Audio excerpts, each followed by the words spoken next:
Great, everybody. So we're actually right on schedule. Everything's doing well.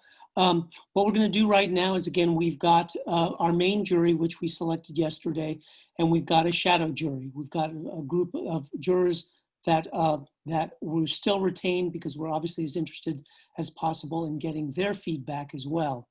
What we're going to do, which is a little bit unusual, which obviously wouldn't happen in a real trial, is because of some of the constraints of Zoom, we didn't want to have to send verdict forms and instructions to all the jurors and have them try to open those because we were on a tight time frame.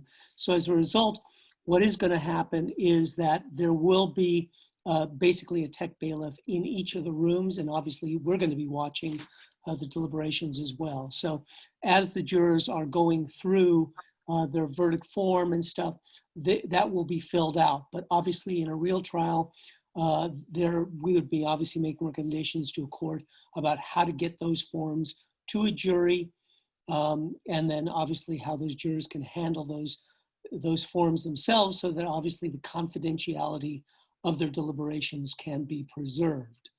I'm not sure whether the jurors might ask for this or not, but one of the elements that we might be putting in the report as well is if jurors do ask to see evidence.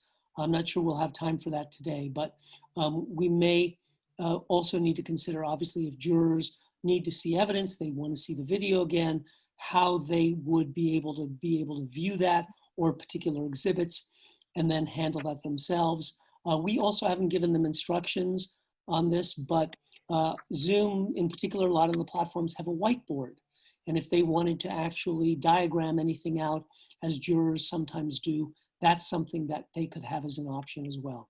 Again, I present these to you in terms of the limitations of what we have today, but also some considerations that we're looking at as we move forward with the courts.